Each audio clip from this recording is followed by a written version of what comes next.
நான்காவது விடயத்துக்கு வருவோம். நான்காவது என்ன? நான்காவது விழிப்போடைக்கீங்களா தூங்கிட்டீங்கன்னு பார்ப்போம். நான்காவதுன்னா என்ன? நான்காவது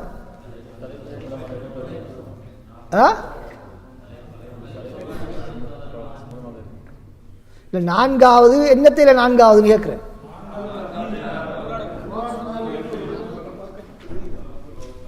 யார் சரியான விட புரிந்து கொள்வதற்கு சலஃபுகள் பின்பற்றிய விதிமுறைகள்.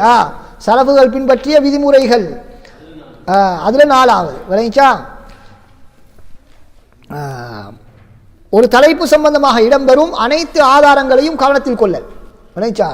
இதுக்கு உதாரணம் நான் மேலே சொன்ன 2 உதாரணம் அதுக்கு பொருந்தும். மேலே சொன்ன 2 உதாரணமும் அந்த சிபாரிசை மறுப்பவர்கள் ஒரு வசனத்தை மட்டும் வச்சிருந்தா ஆதாரம் சொன்னாங்க, 10 வசனங்களாக அவங்க கவனிக்கல. அதே போல இந்த ஜபரியாக்கள் கதரியாக்கள் என்பவர்களும் அதே வேலையாத்தான் செய்தார்கள், ஒரு வசனத்தை மாத்திரம் வைத்துக்கொண்டு செய்தார்கள். அதே போல ஹவாரிஜிகள் என்ன செய்தார்கள்? சில வசனங்களை மாத்திரம் வைத்துக்கொண்டு அவர்கள் சட்டம் வகுத்தார்கள். அப்போ இனில் ஹுக்மு இல்லா லில்லாஹ் என்ற வசனத்தை மட்டும்தான் பார்த்தாங்களே தவிர ஏனைய வசனங்களையோ ஏனைய ரசூலுல்லாஹ்வுடைய நடைமுறைகளையோ அவர்கள் கவனத்தில் கொள்ளவில்லை. அப்போ அல்லது அதுக்கு இன்னொரு பேர் சொல்றேன்டா, வஹீக்கு வஹீயின் மூலம் விளக்கம் சொல்லுதல். என்ன சொல்ற? வஹீக்கு வஹீயின் மூலம் விளக்கம். குர்ஆனுடைய ஒரு வசனம் வந்தால் இந்த வசனம் சம்பந்தமாக வேற எங்காவது குர்ஆனில் இந்த தலைப்பு சம்பந்தமாக வேற எங்காவது குர்ஆன் வசனம் இருக்குதா அல்லது வேற ஏதாவது ஹதீஸ்கள் இருக்கின்றனவா என்று நாம் பார்க்க வேண்டும். உதாரணமாக வஸ்ஸமாய் வத்தாரிக், வானத்தின் மீது சத்தியமாக, தாரிக்கின் மீது சத்தியமாக. தாரிக்னு சொன்னால் என்ன? அது அகவத்தாரிக். தாரிக் என்று சொன்னால் என்ன என்று அல்லாஹ் தஆலா கேட்டு போட்டு என்ன சொல்றான்? அந்நஜ்முஸ் சாகிப், ஒளி வீசும் நட்சத்திரம். அப்படித்தான், ஒளி வீசும் நட்சத்திரம் என்று அல்லாஹ் சுப்ஹானஹு வ தஆலா சொல்கிறான். அவ்வளவுதான். இப்போ அதுக்கு பின்னால் நம்ம தலைமாற வேண்டிய அவசியம் இல்லை. அதுக்கு விஞ்ஞான விளக்கம் எல்லாம் சொல்லி இந்த இஸ்லாக்களுக்கு விஞ்ஞான விளக்கம் சொல்லி அதில் மாட்டி நிற்கிறாங்க. இப்போ எனவே குர்ஆன் ஹதீஸில் உள்ள ஆதாரங்களை நாம் திரட்டி தான் என்ன செய்ய வேண்டும்? ஒரு விடயத்துக்கு முடிவு கட்ட வேண்டும் என்று அதிகமானவர்கள் சில வசனங்களை மாத்திரம் வைத்துக்கொண்டு சட்டம் வகுப்பார்கள். ரசூலுல்லாஹி ஸல்லல்லாஹு அலைஹி வஸல்லம் அவர்கள் என்ன சொல்கிறார்கள் ஹதீஸில்? குர்ஆனில் ஒன்று இன்னொன்றை மறுப்பதாக இறங்கவில்லை. குர்ஆனில் ஒன்று இன்னொன்றை மறுப்பதாக இறங்கவில்லை, மாறாக ஒன்றை ஒன்று உறுதிப்படுத்துவதாகவே அமைந்துள்ளது. என்ன? ஒன்றை ஒன்று உறுதிப்படுத்துவதாகத்தான் அமைந்திருக்கிறது. எனவே அதில் புரிந்ததை கொண்டு செயற்படுங்கள், புரியாததை அதனை அறிந்தவரிடம் விட்டு விடுங்கள், தெரியாததை வைத்துக்கொண்டு நீங்கள் விவாதம் செஞ்சு தெரிய வேண்டாம் என்று ரசூல் ஸல்லல்லாஹு அலைஹி வஸல்லம் அவர்கள் சொல்கிறார்கள். இப்போ எனவே இப்படி ஒரு ஆதாரத்தை மாத்திரம் பிடித்துக்கொண்டு ஏனைய ஆதாரங்களை கவனத்தில் கொள்ளாமல் நடப்பது யாருடைய பண்பு? யூதர்களுடைய பண்பு. அப்ப துமிரூன பிபாதில் கிதாபி வ தக்ஃபுரூன பிபாத். இந்த யூதர்கள் என்ன செஞ்சாங்கன்னு கேட்டால் அவங்களுக்கு இடையில சண்டை பிடிச்சிக்குவாங்க. சண்டை பிடிச்சி அதுக்கு பின்னால் யாரையெல்லாம் அவர்கள் கொலை செய்தார்களோ அவர்களுக்கு என்ன நஷ்ட ஈடு கொடுப்பார்கள். சண்டை பிடிக்கிறது, அதில் கொலை செஞ்சாங்களுக்கு நஷ்ட ஈடையும் கொடுக்குறது. நல்ல புள்ள.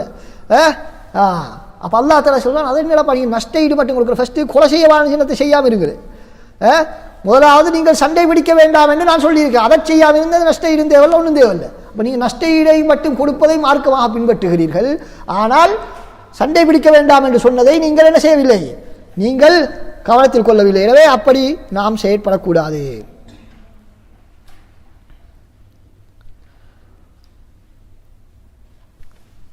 இமாம் ஷாத்திபி ரஹ்மத்துல்லாஹ் அவர்கள் கூறுகிறார்கள், அறிவில்லாதவர்கள் தவறான ஆதாரங்களை முன்வைப்பது போன்றே சில வேளை சரியான ஆதாரங்களை முன்வைப்பார்கள்.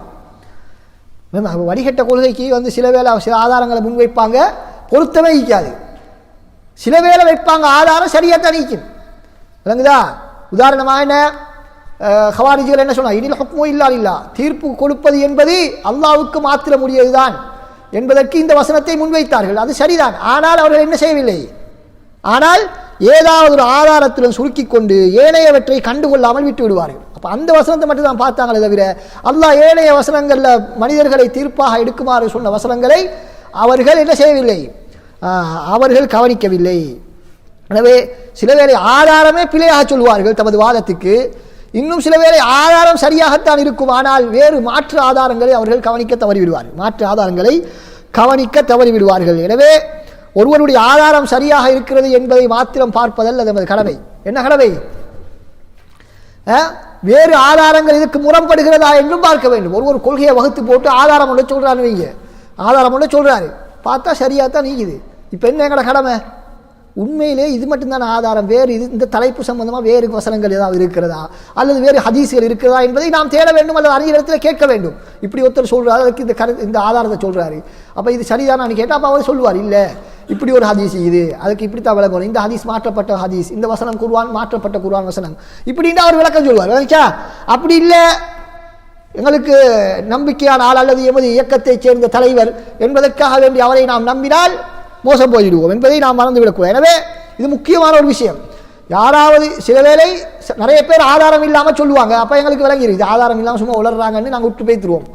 ஆனால் சிலாக்கள் என்ன செய்கிறாங்க, இன்றைக்கி ஆதாரம் குர்ஆன் ஹதீஸ்லேருந்து சொல்கிறாங்க.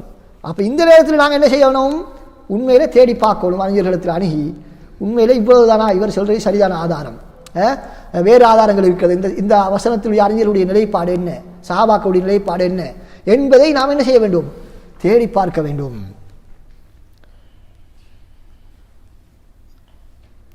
உதாரணங்கள் சொல்லப்பட்டது தெரியும் தான், ஏற்கனவே சொன்ன உதாரணங்கள் தான். ஹவாரிஜிகள் கண்டிக்கும் வசனங்களை எடுத்து வாக்குறுதியின் வசனங்களை புறக்கணித்தார்கள். நாங்கள் என்ன கண்டிக்கிறதுக்கும் வாக்குறுதிக்கும் வித்தியாசம் என்ன? அதனால் தான் அவற்றை தவறாக புரிந்தார்கள். அதன் மூலம் முஸ்லீம்களின் உயிர்களையும் உடைமைகளையும் ஆகமாக்கி கொண்டனர். அதே போல அதற்கு நேரெதிராக முர்ஜி ஆக்கள் என்று சொல்லப்படும் ஹவாரிஜிகளுக்கு எதிரான ஆக்கள் தான் முர்ஜி ஆக்கள். முர்ஜி ஆக்கள் சொன்னால் அவங்க என்ன, ஹவாரிஜிகள் வந்து ஒரு பாவத்தை செஞ்சால் அவனை நரகவாதி சீல் குத்தி அவனை முடிச்சாச்சு, சரியா, அவனை கொண்டு முடிச்சாச்சு. ஆனால் முர்ஜியாக்கள் அவங்களுக்கு ஒன்றுமே பிரச்சனை இல்லை, வேண்டிய கூத்த போடுங்க, நீங்கள் பிரச்சனை இல்லை, உங்களோட ஈமானும் விபச்சாரம் செய்யக்கூடிய ஈமானும் மலக்குமாடி ஈமானும் ஒரே தரம் தான், அதில் எந்த பிரச்சனையும் கிடையாது என்று அவர்கள் அடுத்த தரப்பில் அவங்க என்ன வசனத்தை எடுத்தாங்க, அல்லாஹ் மன்னிக்கிறான், அல்லாஹ் இறக்கக்கூடியவன் என்று சொல்லக்கூடிய வசனங்களை மட்டும் எடுத்ததுனால அவங்க அப்படி முடிவுக்கு வந்தாங்க. இவர்கள் அல்லாஹ் தண்டிப்பான் நரகத்தில் போடுவான் வசனத்தை மட்டும் எடுத்ததுனால என்ன இருந்தாங்க, இவங்க எல்லாரையும் நரகவாதியாக்கி அவங்கள கொலை செய்தார்கள். எனவே அதுதான் அந்த வழிகேடுகளுடைய பிரச்சனையே இதுதான், ஆதாரங்களை முழுமையாக அணுகாமல் இருப்பது. ஆனால் அஹ்லு சுன்னாக்களுடைய வழி காட்டல் என்ன, ஒரு தலைப்பு சம்பந்தமாக இடம்பெறும் அனைத்து ஆதாரங்களையும் கவனத்தில் கொள்ளும், அனைத்து ஆதாரங்களையும் கவனத்தில் கொள்ள வேண்டும். எனவே ஆதாரத்தை முன்வைப்பது மாத்திரம் அல்ல கடமை, அதற்கு முரணான ஆதாரங்கள் இருக்கிறதா என்பதை பார்ப்பது நமது கடமை. வழங்குதா? முரணான ஆதாரம் இருக்கக்கூடாது, முரணான ஆதாரம் இருக்கக்கூடாது. அப்படி இருந்தால் அதுக்கு பதில் சொல்லணும், அதுக்கு பதில் சொல்ல வேண்டும்.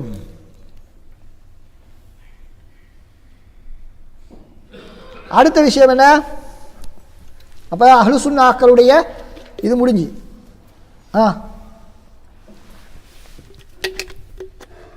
அடுத்து என்ன,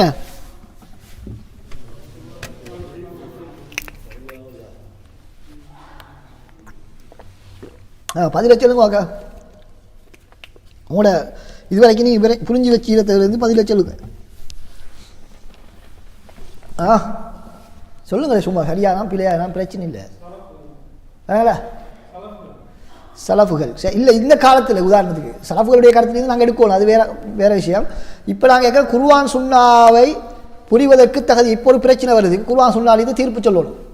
சஹாபாக்கள் சலஃபுடைய காலத்தில் இல்லாத ஒரு பிரச்சனை வருது, அந்த பிரச்சனைக்கு இப்போ தீர்ப்பு சொல்லணும். யார் இந்த பிரச்சனை தீர்ப்பு சொல்றதுக்கு தகுதியானவர்கள்? யாரு? இல்லை, மனிதர்கள்ல யார் தீர்ப்பு சொல்லலாம்? மார்க்க அறிஞர்கள். எல்லாரும் ஏகமனதான கருத்தா இல்லையா? ஏகமனதான கருத்து, அப்படித்தானே? ஆனால் இன்றைக்கு ஒரு கூட்டம் என்ன சொல்றாங்க, இஸ்லாத்தில் என்ன இல்லை, புரோகிதமா, இஸ்லாத்தில் புரோகிதம்னு ஒன்று இல்லை, அது என்ன உங்களுக்கு மட்டும்தான் மார்க்கம் தெரியுமா, எங்களுக்கும் தெரியும், எல்லாரும் இஸ்லாத்தில் அந்த கதையெல்லாம் கிடையாது என்று அவர்கள் சொல்கிறார்கள். ரைட், இது சரியா? எப்படி பில, அது எப்படி இந்த கதை இந்த புரோகிதம் கதை எப்படி உருவாகி?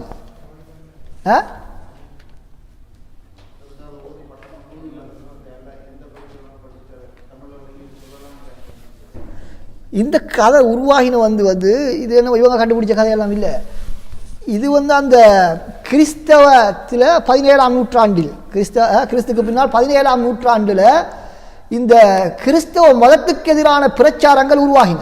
விளைச்சா கட்டாயம் நாங்கள் படிக்க வேண்டிய ஒரு பகுதி தான் இந்த மேற்குலகத்தினுடைய சிந்தனை வரலாறு, தாரீகுல் ஃபிக்ரில் கர்பியில் ஹதீஸ், நவீன மேற்குலகின் சிந்தனை வரலாறு என்ற பாடம் நீங்கள் வாசிக்க வேண்டிய ஒரு பகுதி. ஏனென்று சொன்னால் அந்த கால இன்றைக்கு நிறைய கிறிஸ்தவர்கள் அவங்களுடைய மதத்தை விட்டு போட்டு எல்லாரும் நாத்திகர்களாகத்தான் வாழ்கிறார்கள். அப்படித்தானே? நாத்திகர்களாக வாழ்கிறார்கள். காரணம் என்ன? அதுதான் இஸ்லாத்துக்கு நடக்க போகுது. விளைச்சா நான் அந்த வரலாறை படித்த நேரத்தில் எனக்கு விளங்கிற அறிஞர்கள் சொல்லக்கூடிய விஷயம் என்னவென்று சொன்னால், அந்த கிறிஸ்தவ சமுதாயத்தில் இருந்து எப்படி இந்த நாத்திகம் உருவாகியதோ அதே சில வேலைகளை தான் எங்களை இன்றைக்கி முஸ்லீம்கள் சிலாக்கள் செய்கிறாங்க. இஸ்லாத்தை நாம் சீர்திருத்துகிறோம் என்ற பெயரில் இஸ்லாத்தை நாம் சீர்திருத்துகிறோம் என்ற பெயரில் புனர் நிர்மாணம் செய்கிறோம் என்ற பெயரில் சிலாக்கள் செய்து கொண்டிருக்கிறார்கள். அந்த காலத்தில் அந்த கிறிஸ்தவ மதத்தை விமர்சனம் செய்தவர்கள் மிகவும் கிறிஸ்தவத்துடன் பற்றுள்ளவர்கள். யாரு? கிறிஸ்தவ மதத்தில் பற்றுள்ளவர்கள் தான் என்ன செய்தார்கள்? அந்த கிறிஸ்தவ மதத்தில் உள்ள சில விஷயங்களை அவங்க விமர்சனம் செஞ்சார்கள், சில வாதங்களை முன்வைத்தார்கள். அந்த வாதங்கள் தான் பிற்காலத்தில் கிறிஸ்தவத்தை விட்டே மக்கள் வெளியே போகிறதுக்கு காரணமாக அமைஞ்சிச்சு. அது மட்டும் இல்லை, அவங்களுடைய ஆட்சியெல்லாம் கிறிஸ்தவ மதத்தை பின்பற்றாமல் வெறுமனே மதச்சார்பற்ற நாடுகளாக மாறுவதற்கும் அவைகள் தான் வழிவகுத்தன. அதை நாம் பின்பற்றினால் நமக்கும் அதே நிலைமை தான் நடக்கும். நமக்கும் அதே நிலைமை தான் நடக்கும். அதனுடைய சில அடையாளங்களை தான் பார்த்து கொண்டு வருகிறோம். அன்பார்ந்த சகோதரர்களே, அப்போ அங்கதான் இந்த புரோகித கலாச்சாரம் தோன்றியது. அந்த காலத்தில் என்ன நடந்துச்சுன்னு கேட்டால் கிறிஸ்தவ மத குருமார்கள் அவர்கள் சொல்றது தான் சட்டம். எல்லாத்திலையும் விஞ்ஞானம் ஆகிக்கலாம், அரசியல் ஆகிக்கலாம், பொருளாதாரம் ஆகிக்கலாம், என்னத்தை எடுத்தாலும் எதனை எடுத்தாலும் கிறிஸ்தவ மத குருமார் அந்த சர்ச்சில் எதனை தீர்மானிக்கிறார்களோ அதுதான் சட்டம். யாராவது தப்பித்தவரி வாயை துறந்தா என்ன, அவருடைய கழுத்தறுபடும். ஒரு கதையும் இல்லை. எவ்வளோ பெரிய விஞ்ஞானியாக இருந்தாலும் சரி, ஆய்வாளராக இருந்தாலும் சரி, இப்போ எந்த ஒரு விடயத்திலையும் இந்த கிறிஸ்தவ மத குருமார் எந்த கொள்கையில் இருக்கிறார்களோ அந்த கொள்கையை மீறக்கூடிய அனைவரும் மதம் மாறியவர்களாக கருதப்பட்டு இவர்கள் சொல்வது மாத்திரம்தான் மார்க்கம் என்ற ஒரு நிலைமை இருந்தது. அதனை எதிர்ப்பதற்காகத்தான் அந்த மக்கள் என்ன திரண்டார்கள்? அறிவாளிகள், ஞானிகள் எல்லோரும் இப்படி இருந்தால் நாங்கள் முன்னேறலுமா, நீங்களும் படத்தளத்தில் இருந்து கொண்டு எல்லாமே நாங்கள் சொல்கிறது தான் சட்டம்னு சொன்னால் அதுவும் அவங்க என்ன ஒரு வகையை வைத்து சட்டம் சொல்லவும் இல்லை. அந்த மதகுருமாறு வகையின் அடிப்படையில் சட்டம் சொல்லவில்லை, அவர்களுடைய இஷ்டத்துக்கு உட்டடித்தார்கள். அவ்வளவுதான். விளைச்சா அவர்களுக்கும் அரசியல்வாதிகளுக்கும் இடையில மிக நெருங்கிய தொடர்பு இருந்தது. அந்த அரசியல்வாதிகள் செய்யக்கூடிய அனைத்தையும் இந்த மத குருமார்கள் ஆமோதித்தார்கள். அவர்களுக்கு எதிராக எதுவும் பேசுவது கிடையாது. அந்த அரசியல்வாதிகளுக்கு தேவையான அனைத்து வசதிகளையும் செய்து கொடுத்து கொண்டிருந்தார்கள். மற்றவர்களை எல்லாம் அடிமையாக்கி இவர்கள் ஆட்சி செய்து கொண்டிருந்தார்கள். இந்த நேரத்தில் தான் அந்த போராட்டங்கள், புரட்சிகள் எல்லாம் வெடிக்கின்றன. வெடிக்கும் பொழுது அவர்கள் என்ன சொன்னார்கள்? உங்களோட மதமும் நீங்களும் வச்சுக்கோங்க, உங்களுக்கு சரி வராது, எங்களுக்கு சரி வராது, உங்களோட மதம் எங்களுக்கு சரி வராது, ஏன்னா இப்படி பெரிய அநியாயத்தை செய்றீங்களே நீங்களோ, அதனால சரி வர மாட்டாது என்பதாக அவர்கள் சொன்னார்கள். எனவே அப்படித்தான் அந்த புரோகிதத்தை தான் என்ன அந்த மக்கள் எதிர்த்தார்கள், அந்த காலத்தில் உள்ள மக்கள். அப்ப அதே தான் இன்றைக்கு என்ன செய்யறாங்க சிலாக்கள், இஸ்லாத்தில் கொண்டு வந்து டச் பண்ண பார்க்குறாங்க. கிறிஸ்தவ மதத்தை விட்டு மக்கள் எப்படி வெளி போகிறதுக்கு முயற்சி செய்தார்களோ அதே போன்று இஸ்லாத்தை விட்டு மக்கள் வெளியேறுவதற்காக வேண்டி இந்த கலாச்சாரத்தை கொண்டு வந்து என்ன செய்ய போகிறார்கள், அவர்கள் நுழைவிக்க பார்க்கிறார். ஆனால் அந்த கலாச்சாரத்துக்கு அது பொருத்தம். ஏன்னா அவங்க வகையை கொண்டு ஆட்சி செய்யலையே. அந்த காலத்தில் உள்ள மக்களை அந்த மத குருமார்களோ அந்த அரசியல்வாதிகளோ வகையை கொண்டு ஆட்சி செய்யவில்லை. நாங்கள் என்ன சொல்கிறோம்? வகையை சொல்கிறோம், குர்ஆன் ஹதீஸை சொல்கிறோம். எனவே குர்ஆன் ஹதீஸை சொல்லும் பொழுது புரோகிதம் இல்லை என்று நீங்கள் அதை ஏற்றுக்கொள்ள முடியாது. அது அவர்களுடைய சொந்த கருத்துக்களை அவர்கள் மார்க்கமாக்கி அரசியல்வாதிகளுக்கு சார்பாக தமது சொந்த லாபங்களை கருதி அவர்கள் மார்க்கத்தை வடிவமைத்திருந்தார்களே தவிர அவர்கள் வகையை அவர்கள் சொல்லவில்லை. எனவேதான் அவர்களுக்கு எதிராக அந்த பெரும் ஒரு புரட்சி வெடித்தது. ஆனால் இஸ்லாத்தில் அப்படி யாருமே சொல்லலை. எங்கேயாவது அறிஞர்கள், இஸ்லாமிய அறிஞர்கள் எங்கேயாவது நாங்கள் சொல்கிறத மட்டும்தான் நீங்கள் கேட்கணும் அப்படின்னு சொன்னாங்களா? இல்லை. மார்க்க சட்டத்திட்டத்தை அல்லாஹ் ரசூல் சொல்கிறத நீங்கள் அப்படியே பின்பற்றுங்க. அப்படிதான். நீங்கள் பொருளாதாரத்தில் புதிய சித்தாந்தம் உருவாக்க போகிறீங்களா? உருவாக்குங்க. குர்ஆன் ஹதீஸில் தடை இல்லாட்டி உருவாக்கலாம். உங்களுக்கு அது நாங்கள் சொன்னால் தான் நீங்கள் உருவாக்கணும். அல்லது உலகத்தில் ஒரு கண்டுபிடிப்பு நீங்கள் கண்டுபிடிக்க போறீங்க, அதை நாங்கள் சொல்கிறது தான் நீங்கள் செய்யணும் அப்படின்னு இல்லை. குர்ஆன் ஹதீஸுக்கு முரண் இல்லாத விரும்பிய கொள்கைகளை நீங்கள் உருவாக்கலாம். குர்ஆன் ஹதீஸுக்கு முரணில்லாத விரும்பிய கொள்கைகளை நீங்கள் உருவாக்கலாம். நாங்கள் சொல்ல வேண்டும் என்ற அவசியம் இல்லை. அதில் நாங்கள் தலையிடவும் மாட்டோம். உங்களுடைய வைத்தியத்துறையில், அதே போல உங்களுடைய விஞ்ஞானத்துறையில், உங்களுடைய நிபுணத்துவம் உள்ள அந்த துறைகளில் இஸ்லாமிய அறிஞர்கள் ஒரு நாளும் மூக்கை நுழைவிக்க மாட்டார்கள். மாற்றமாக அவரிடத்திலே தீர்ப்பு கேட்கப்பட்டால் இது குர்ஆனுக்கு முரணானதா இல்லையா என்று கேட்கப்பட்டால் தீர்ப்பை சொல்வார்கள், அவ்வளவுதான். அதை விட்டுவிட்டு இஸ்லாமிய அறிஞர்கள் எல்லோரும் அவர்கள்தான் இந்த வைத்தியத்துறையை வளர்க்க வேண்டும் அல்லது விஞ்ஞானத்துறையை வளர்க்க வேண்டும் என்று யாரும் சொல்லவில்லை. எனவே இஸ்லாமிய அறிஞர்கள் சொல்லாத ஒன்றை அவர்கள் சொல்லுவதாக சொல்லி அவர்களை புரோகிதர்களாக மாற்றி நீங்கள் இஸ்லாத்திலிருந்து மக்களை தூரமாக்குவதற்கான முயற்சிகளை செய்ய வேண்டாம் என்பதைத்தான் நாம் அவர்களுக்கு சொல்ல வேண்டும். எனவே அன்பார்ந்த சகோதரர்களே, அப்ப இந்த வாதம் சரிதானா? குர்ஆன் ஹதீஸை எல்லாருக்கும் தான் அல்லாஹ் தஆலா இறக்கி இருக்கிறான். எனவே ஒரு சாரார் மாத்திரம் என்ன அது விளக்க சொல்றது, மத்தாக்கள் சொன்னா அது ஏற்றுக்கொள்ள மாட்டீங்க என்று அவர்கள் ஒரு குற்றச்சாட்டை அவர்கள் முன்வைக்கிறார்கள். அன்பார்ந்த சகோதரர், இதற்காக வேண்டி நாம் குர்ஆன் ஹதீஸை முதலாவது புரிய வேண்டும். அது இரண்டு வகை. குர்ஆன் ஹதீஸ் இரண்டு வகையாக காணப்படுகின்றது. ஒன்று எல்லோராலும் புரிய முடியுமானவை. என்ன? குர்ஆன் ஹதீஸுடைய வார்த்தைகள் பெரும்பாலானவை எல்லோராலும் சர்வசாதாரணமாக என்ன செய்யலாம்? புரிந்து கொள்ளலாம். ஆனால் சில வசனங்கள் இருக்கின்றன, அவற்றை புரிவதற்கு மேலதிக ஆற்றல், தேடல், ஆய்வு அவசியம். அப்ப அந்த திறமை யாருக்கு இருக்கிறதோ அவர்கள் தான் அதனை செய்யலாம். அந்த ஆற்றல் யாருக்கு இருக்கிறதோ அவர்களுக்குத்தான் அதனை செய்ய முடியும். எனவே யாரும் மற்றவர்களுடைய நிபுணத்துவ துறையில் போய் தலையிடக்கூடாது. நம்ம எப்படி அறிஞர்கள், இஸ்லாமிய அறிஞர்கள் வைத்தியத்துறையிலோ அல்லது ஏனைய துறைகளில் அவர்களுக்கு அறிமுகம் இல்லாமல், அவர்களுக்கு அனுபவம் இல்லாமல், பின்னணி இல்லாமல் நுழையக்கூடாது என்று நினைக்கிறோமோ, அதே போன்று குர்ஆன் ஹதீஸை புரிவதிலும் தகுதியற்றவர்கள் நுழையக்கூடாது. அதுதான் சரியான நிலைப்பாடு. அதில் எந்த விதமான மாற்று கருத்தும் கிடையாது. அன்பார்ந்த சகோதரர், இன்று சிலரை நாம் பார்க்கிறோம் அப்படின்னு கேட்டால் சில விஷயங்களை சிம்பிளாக்கு, எல்லாத்தையும் என்னது சிம்பிளாக்கி எல்லாத்திலையுமே கையடிக்க போகிறது எல்லாரும்.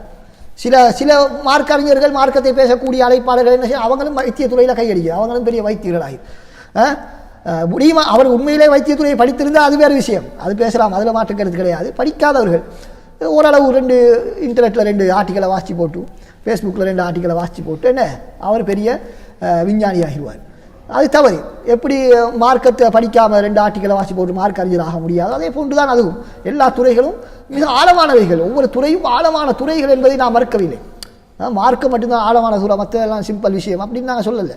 ரைட்டா? அதுவும் ஆழமான துறை. இன்றைய பாருங்க, உதாரணமாக இந்த அக்யூபஞ்சர்னு சொல்லக்கூடிய ஒரு கூட்டம் உருவாகிண்டு என்ன செய்கிறாங்க என்று கேட்டால் எல்லாத்தையுமே சிம்பிளாக்குது. அவங்க சொல்றதுல சில நியாயங்களும் இல்லாமல் இல்லை, சில இந்த வைத்திய மாஃபியாக்களும் இருக்கிறது, அதில் மாற்றுக்கிறது கிடையாது. ஆனால் எல்லாவற்றையுமே அவர்கள் என்ன நம்பிக்கை இழக்க செய்வார்கள். என்ன காய்ச்சல்னு சொன்னால் காய்ச்சல்னா இதுதான், அது இந்த இன்ஜெக்ஷன் கொடுக்குறேன்னா இதுதான், இதான் செய்ய போகிறாங்க, இப்படித்தான் போடுறாங்க, இந்த என்ன இந்த கிருமியை உள்ளுக்கு அனுப்புகிறாங்க, அதோட அந்த கிருமி பரவுது, அப்படி இப்படின்னு புதிய என்ன சிம்பிளாக எல்லாருக்கும் விளங்க வைக்க போகிறாங்க. ஆனால் உண்மையில் அது இல்லை. வைத்தியத்துறை மட்டும் இல்லை, மார்க்கமாக இருந்தாலும் சில விஷயங்களை நாங்கள் சர்வசாதாரணமாக உங்களுக்கு சொல்லிட்டு போவோம்.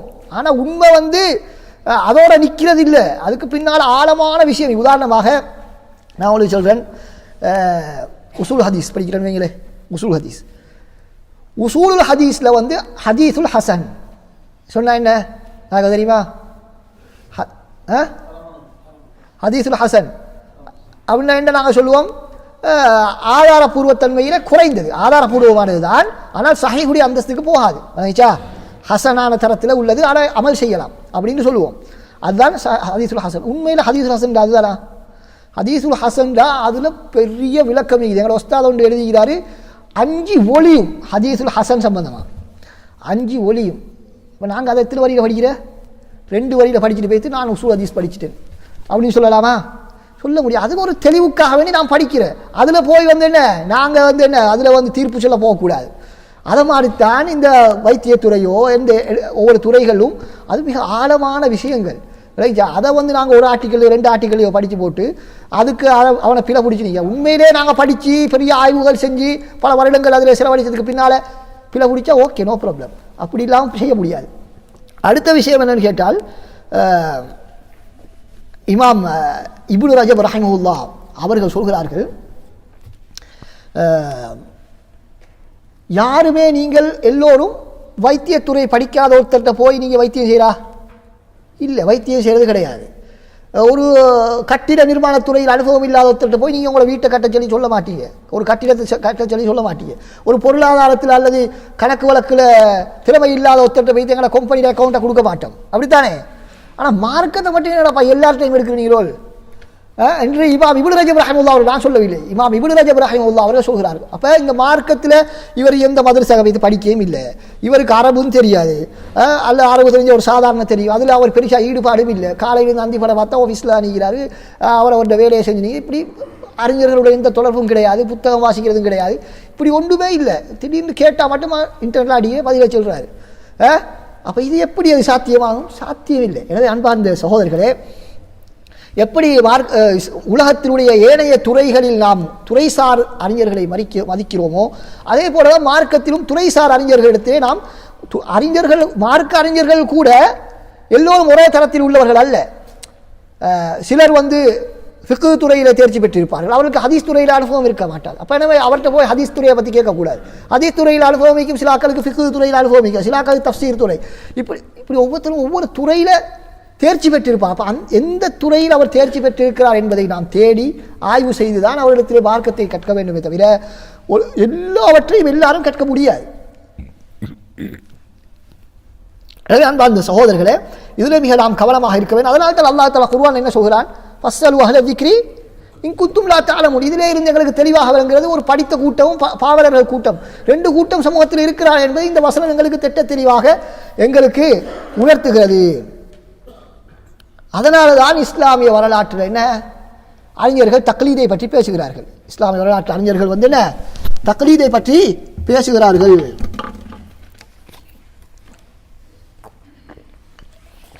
தக்லீதுக்கு ஆதாரம் என்ன? தக்லீது செய்யலாம்ன்றதுக்கு ஆதாரம் நான் இப்போ சொன்ன வசனம் என்ன? உங்களுக்கு தெரியாவிட்டால் என்ன? தெரிந்தவற்றை கேட்டு படியுங்கள். அல்லாஹ் தஆலா குர்ஆன்ல என்ன சொல்கிறான்? இப்போ தக்லீத் கூடாதுன்றதுக்கு என்ன சொல்லுவாங்க ஆதாரம்? சொல்லுங்க வாக்கா, சொல்லுங்களே. காலு இன்னா வஜதுனா ஆபா அனா. காஃபிர்கள் என்ன செய்வாங்க? ரசூல் ஒவ்வொரு தூதர்களும் அவர்களுடைய தூதை சொல்லும் பொழுது அவர்கள் என்ன சொல்வார்கள்? எங்களை மூதாதைகள் இப்படித்தான் நாங்கள் செய்யறதுக்கான அதை விட மாட்டோம் நாங்கள். அப்போ தக்லீதும் அதை போலதான் அப்படின்னு என்ன சொல்லுவாங்க. அன்பார்ந்த சகோதரர்களே, அல்லாஹ் தஆலா அதெல்லாம் நாங்கள் சொன்ன எல்லா ஆதாரத்தையும் திரட்டி பார்க்கணுண்டு. ஒரு வசனத்தில் இப்படி அவர்கள் சொன்ன பொழுது அல்லாஹ் தஆலா என்ன கேட்கிறான் தெரியுமா? குல் அவலவ் கான ஆபாஉஹும் லா யஅகிலூன ஷைஅன் வலா யஹ்ததூன். நபியே நீங்கள் சொல்லுங்கள், அவர்களுடைய முன்னோர்களுக்கு எதுவும் தெரியாமலும் அவர்கள் நேர்வழியில் இல்லாமல் இருந்தாலும் அவர்களை அவர்கள் பின்பற்றுவார்களா என்று அல்லாஹ் தஆலா கேட்கிறான். அப்போ இதிலிருந்து என்ன விளக்கம்? அவர்கள் அறிவாளிகளாக இருந்தால், அவர்கள் நேர்வழியில் இருந்தால் அவர்களை பின்பற்றலாம். அவர்கள் நேர்வழியிலும் அவர்கள் அறிவாளிகளாக இருந்தால் அவர்களை பின்பற்றலாம். அப்படித்தான் இஸ்லாமிய சமுதாயம் அந்த காலத்திலிருந்து இந்த காலம் வரைக்கும் இருக்கிறது. செய்யறதெல்லாம் தக்லீது தான், ஆனால் தக்லீது கூடாதான். இப்ப பெரும்பாலானாக்கள் செய்யறது என்ன? அறிஞர்கள் உட்பட பாமரர்கள் உட்பட எல்லோரும் இன்னொருவர் சொல்லுவதை கேட்டுதான் பின்பற்றுகிறார். அதுக்கு பேரை மாற்றிக்கிறார். அது இத்திபா, அது தக்லீது இல்லை அப்படின்னு ஒரு பேரை நாங்கள் மாற்றுறதுக்கு விஷயம் ஒன்றுதான். விளங்குதா? சில அறிஞர்கள் அப்படி சொல்லி இருக்கிறார்கள், மாற்றுக்கருத்து இல்லை. ஆனால் விஷயம் உண்மைதான். என்ன? தக்லீது இல்லை என்று சொன்னால் ஆய்வு இஜ்திஹாத், அப்படித்தானே? தக்லீது இல்லாட்டி இஜ்திஹாத். சில அக்கள் அதுக்கு இடையில இத்திபால் ஒன்றை கொண்டு வருவாங்க. எல்லாம் விஷயம் ஒன்றுதான். அப்போ இஜ்திஹாத் செய்வதாக இருந்தால் எங்களால் இஜ்திஹாத் செய்ய முடியுமா? இஜ்திஹாத் செய்ய முடியுமா? செய்ய முடியாது. அப்போ என்ன செய்யணும்? தக்லீத் தான் செய்யணும், அப்படித்தானே? தக்லீது சொன்னால் என்ன? ஒருவர் சொல்வதை கேட்டு நாம் பின்பற்றுவதா? இஜ்திஹாத் என்று சொல்வதாக இருந்தால் என்ன செய்யணும்? எல்லா அறிஞர்கள் சொல்லக்கூடிய கருத்துக்கள், குர்ஆன் வசனங்கள் எல்லாவற்றையும் எடுத்து ஆய்வு செய்யும். முதலாவது அதுக்கு பேசிக் அரபு தெரியாத எல்லாரும் முகல்லிது தான். அதில் மாஃபி ஷக் பிலா ஷக். அரபு தெரியாத அனைவரும் தக்லீது செய்கிறார்கள். ஆனால் அரபு தெரிந்து எல்லா ஆதாரங்களையும் ஓரளவு ஒன்று திரட்டி அதில் ஒரு கருத்தை தெரிவு செய்கிறோம் நாங்கள்.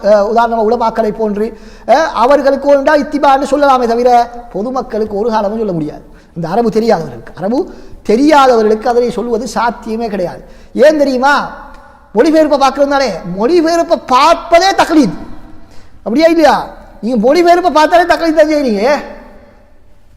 இப்போ குர்ஆன் வசனம் ஒன்றுக்கு நான் விளக்கம் எழுதுறேன். குர்ஆன் ஹதீஸுக்கு நான் குர்ஆனுக்கு என்ன செய்கிறேன்? நான் மொழிபெயர்ப்பு எழுதுறேன் வணச்சா. இந்த மொழிபெயர்ப்பு என்ன?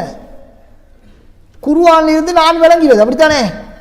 குர்ஆனிலிருந்து நான் விளங்கின என்ற ஆய்வு, அதைத்தான் நான் எழுதிக்கிறேன். இப்போ தஃப்சீரெல்லாம் பார்த்தா தர்ஜமா எழுதணும். சும்மா அரபு டிக்ஷனரியும் குர்ஆனை வச்சு தர்ஜமா எழுத முடியாது. பல தஃப்சீர்களை எல்லாம் பார்த்து அதில் அறிஞருடைய கருத்துக்கள் எல்லாம் எடுத்து அதில் எனக்கு எந்த கருத்து மிக பலமான கருத்தாகப்படுகிறதோ அந்த கருத்தை எடுத்து தான் நான் என்ன செய்வேன், நான் அந்த தர்ஜமால எழுதுவேன். அப்போ நீங்கள் அதை பார்த்து நீங்கள் முடிவெடுக்கிறதா இருந்தால் முதல்ல நீங்கள் என்ன தக்லீது செஞ்சு தானே முதல்ல அது முடிவெடுக்கணும், அப்படியா இல்லையா? அப்போ எனவே இந்த தக்லீது கூடாது என்று சொல்லிக்கொண்டு தக்லீது செய்து கொண்டு இருக்கிறார்கள் நிறைய பேர். அப்போ எனவே எது கூடாது? அப்போ என்னப்பா இவ்வளோ நாள் மூலமாக்கள் தக்லீது கூடாது, நீங்கள் கூடுன்னு சொல்கிற அப்படின்னு ஒரு கேள்வி சிலாக்களுக்கு வரலாம். எது கூடாது என்று சொன்னால் உங்களுக்கு தெளிவாக நீங்கள் பின்பற்றக்கூடிய ஒரு விடயம் தவறு என்று ஒரு அறிஞரால் சொல்லப்படுகிறது. அப்படி இருந்தும் நாம் இவ்வளவு காலம் இதைத்தானே பின்பற்றி வந்தோம், எனவே நாம் விட்டுவிடக்கூடாது. என்ன குர்ஆன் ஹதீஸுக்கு முரண்பட்டாலும் எங்கட மதுஹபு தான் முக்கியம், அது ஊர்வலம் தான் முக்கியம் என்று பிடித்து கொண்டிருப்பது மதுஹபு பிடிவாதம். என்ன மதுஹபு பிடிவாதம் தான் வழிகேடு. மதுஹபு பிடிவாதம் தான் வழிகேடு. மதுஹபை பின்பற்றுவதோ தக்லீது செய்வதோ வழிகேடு கிடையாது. உலகத்தில் இந்த மதுஹபுகள் தோன்றியதுக்கு பின்னால 195% உலமாக்கள் எல்லாருமே மதுஹபை பின்பற்றினார்கள் தான். விளைச்சா உலகத்தில் இந்த மதுஹபு தோன்றதுக்கு பின்னால வந்த உலமாக்களில் 195% இப்னு தைமியா முதல் எல்லாரும், முஹம்மது அப்துல் வஹாப் உட்பட. நான் போன போல சொன்னோம், அவர் சொன்னார், அவர்கிட்ட கேட்கப்படுது உங்களோட மதுஹபு என்ன என்று கேட்டபோது நான் மதுஹபு ஹம்பலி மதுஹபை சேர்ந்தவர் என்று அவர்கள் சொல்கிறார்கள். அப்போ அதில் எந்த பிரச்சனையும் இல்லை. ஆனால் பிரச்சனை என்ன, நான் நீக்கிற மதுஹபா நீ நீக்கணும், இல்லை நீ வழிகேடு அப்படின்னு சொல்கிறது. அது மதுஹபு கருத்தை மாற்றமாக ஒரு கருத்தை தெரிவு செஞ்சால் அவரை வழிகேடுன்னு சொல்கிறது, இதுதான் தவறு. அல்லது மதுஹபுல இல்லாத கருத்துக்களை மதுஹபுன்னு சொல்கிறது தெரிகிறாங்க ஒரு கூட்டம். எனவே இப்படி தவறான முறையில் அணுகுவது தான், குர்ஆன் ஹதீஸுக்கு நேரடியாக மாற்றம் செய்வது தான் தவறு. எங்களோட ஊரில் நீங்கள் ஈக்கிறதுனா என்ன, இந்த மதுஹபுல நீக்கணும், இப்படித்தான் நீங்கள் ஈக்கணும், குர்ஆன் ஹதீஸெல்லாம் சரி வராது அப்படின்னு யாராவது சொன்னால் அது வழிகேடு. இடத்துல எந்த விதமான மாற்று கருத்தும் இல்லை. அந்த தக்லீதில் ஆமான்னு சொல்லலாம், எங்களுக்கு உண்டா கண்மூடித்தனமான தக்லீது. விளைச்சா தக்லீது எல்லாமே கண்மூடித்தனமானது இல்லை, கண்மூடித்தனமான தக்லீது கூடாதுன்னு சொல்லலாம் எங்களுக்கு வேண்டும்டா. விளங்குதா? அப்போ தக்லீது ஒரு வகை இது கூடும். அறிஞர்கள் சொன்ன கருத்துக்கள் இதெல்லாம் நான் புதுசாக ஒன்றும் சொல்லலை. இப்னு தைமியா உட்பட அஹ்லு சுன்னாக்கள் முக்கியமான அறிஞர்கள், இப்னு தைமியா இப்னு கையிம் ரஹ்மத்துல்லாஹ், அதே போன்ற மிக ஏனைய அறிஞர்கள் அதிகமானவர்கள் இதனை அவருடைய உஸூல் ஃபிக்ஹ் கிதாபுகளில் தக்லீதை பற்றி பேசும் பொழுது அவர்கள் தெளிவாக சொல்லியிருக்கிறார்கள். சில நேரம் அந்த தக்லீது செய்வது வாஜிப், சில நேரம் என்ன தக்லீது செய்வது வாஜிப். ஏண்டா அவருக்கு ஒரு முடிவுக்கு வரவில்லை என்று சொன்னால் ஏதாவது செஞ்சு தானே ஆகணும், தொழுது தானே ஆகணும். யாரையாவது பின்பற்றி தானே சொல்லணும், இல்லாமல் தொழலாமா? தொழ முடியாது. யாருடைய கருத்தையாவது கேட்டுதான் நாம் தொழுகையை எவ்வாறு தொழுவது என்று நாம் படிக்க வேண்டும். இல்லாவிட்டால் இவர் தொழுகையினுடைய சிஸ்டத்தை கண்டுபிடிக்க எத்தனை வருஷம் வைத்திரும் நாங்கள் சொந்தமாக ஆய்வு செஞ்சா, அப்படியா இல்லையா? விளங்கிச்சா? இல்லை வேற கேள்வி இதை தக்லீதை பற்றி நான் வேற என்ன சொன்னு போய் சொல்லிடுறாங்க. விளங்குதா?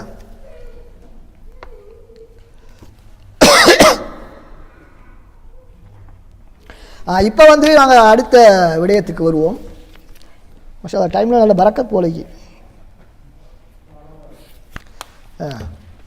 நான் நினைக்கல இவ்வளோ வருவேன். ஹைர். அப்போ